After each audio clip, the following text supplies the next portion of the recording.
Welcome back, you guys. I just discovered a new opening line in the tennis on Gambit, which I want to show you guys. So don't skip and don't blink. After knight f3 and your opponent plays the top played move pawn to d5, you still go pawn to e4, and after de, you go knight g5. Now, I'm sure you already know this plan of sacrificing our knight on f7. I mean, after knight f6, d3, pawn takes, bishop takes, and pawn to h6. But here is a move that most of my opponents are playing nowadays. Instead of pawn to h6, most of them are playing knight bd7, and their argument is you won't have knight takes f7 sacrifice because they are going to freely take your knight, and there is no way you're going to win their queen on d8 like we do in the normal tennis on Gambit. For those of you guys who are still behind, here is the famous tennis on Gambit trap. Say after bishop takes d3, if pawn to h6, well, this is when you can sacrifice on f7, and after king takes, you simply go bishop g6, knowing that they can't play king e8 because our bishop is covering that square. So after king takes g6, here's how you win their queen. And so to avoid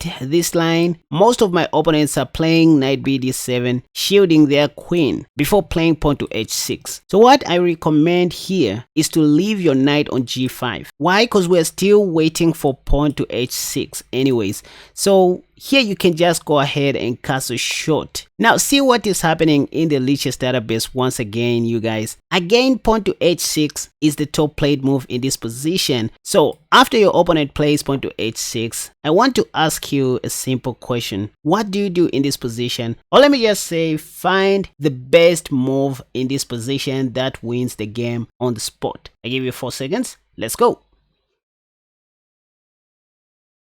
My God, I can't believe you guys are still looking at knight takes f7. What's wrong with your eyeballs? If you sacrifice on f7, again, black can just take and you won't be able to win their queen on d8.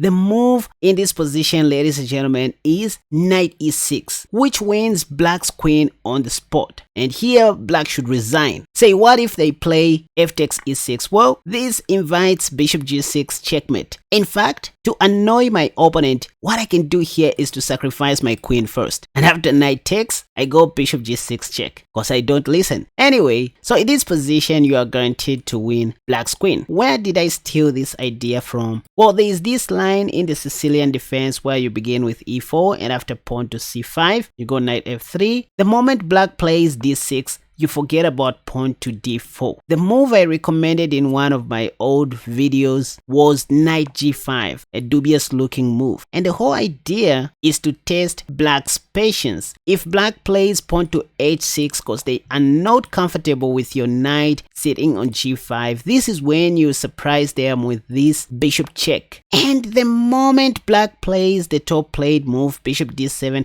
played by over 140 suspects, this is when you simply go knight e6, ladies and gentlemen, to win your opponent's queen. Again, if black takes your knight like this, you have a mate in 2. I don't even need to show you this, you guys. I mean, again, see that black can't take your knight with their bishop because the light squared bishop is pinned to the king. If bishop takes b5, you have knight takes queen and you are winning. So in this position, black should find queen b6, after which you can oversimplify the game as demonstrated, and here black has to capture back with the knight to avoid losing their right to castle, after which you now go pawn to d3 and continue playing in the style of the Grand Prix attack, knowing you already sorted out your light squared bishop problem. We see a similar trap in the Vanjit opening, which I discovered a few weeks ago, beginning with the move knight c3, and after pawn to d5, you go pawn to e4. If pawn takes, you take back with your knight, and once again, what do we see in the Masters database? Knight d7, the top played move. Should black play this move, again you can now play knight g5, testing their patience. And the whole idea is to go knight e6, once again if they play pawn to h6. So, pop, and this is how you win their queen. Now some of you might ask, does this even happen in real life? Or can this work against higher rated opponents? The answer is yes. In fact, here is a game that I played 3 hours ago. Today, I started with pawn to e4, and then my my opponent responded with d5, the Scandinavian defense, after which I played knight f3, they took on e4, I played knight g5, and then after knight f6, I played pawn to d3, because that's the only thing I know. ed was played, I took back with my last squad bishop, waiting for this so that I could sacrifice my knight on f7. In this position, my 2108 rated opponent, called William1342, played knight bd7, and here is where I realized this strategy by first of all playing knight c3. It was also fine to castle short, but this was a bullet match anyways. My opponent then played pawn to h6, which I highly expected to see, after which I shocked them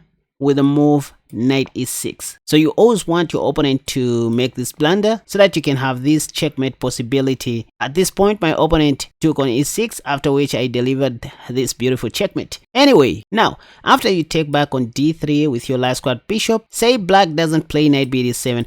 What if they play knight c6? At least they are still defending their queen on d8, so you won't have that Tennyson Gambit trap where you capture a free queen. In this position, I recommended playing knight c3, and the point is after pawn to h6, at least you go knight ge4, and if knight takes, you take back with your knight, and from here you will see most of your opponents playing pawn to e6 because they want to develop their dark squad bishop and castle short. One of the lines I can recommend is this one where you slow down black's kingside development, beginning with the move queen f3. Say, what if black plays knight e5? Well, now you go queen g3. At least they are not going to develop their dark squad bishop due to queen takes g7 in the near future. But what if they take on d3 with a knight? That's okay, you recapture with your pawn, and look at this.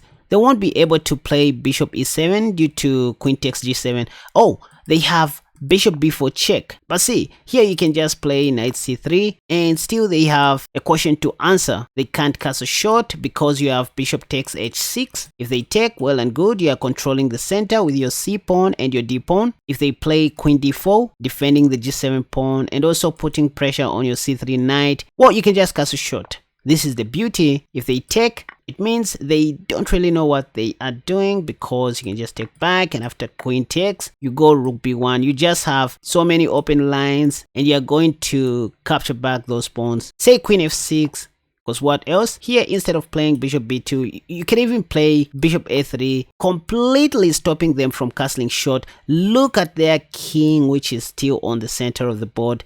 And look at the eval bar, you guys. Stockfish approves that white has a slight advantage and able to handle this position very well. You are attacking the c7 pawn. If pawn to c6 is played, for some reason, you can even go pawn to h4. It will be hardly easy for black to improve their king. Bishop d7, I mean, what are we doing? You have rook takes b7. So this is not easy for black. If they ask for a queen trade, you say no and go queen c7. Look at this. If queen f6, here you can even sacrifice your rook on b7. Knowing if bishop takes, you're simply going to harass that rook. And the only place for this rook is d8, after which you can take like this, rook d7, only move. Now you go rook b1. What are we talking about? Queen d8, only a sensible move, but rook b7 is even sharper than a sword. If pawn to f6 or pawn to f5, you have queen takes e6 check. Okay, let's just make any random move. The point is that you're just going to capture everything.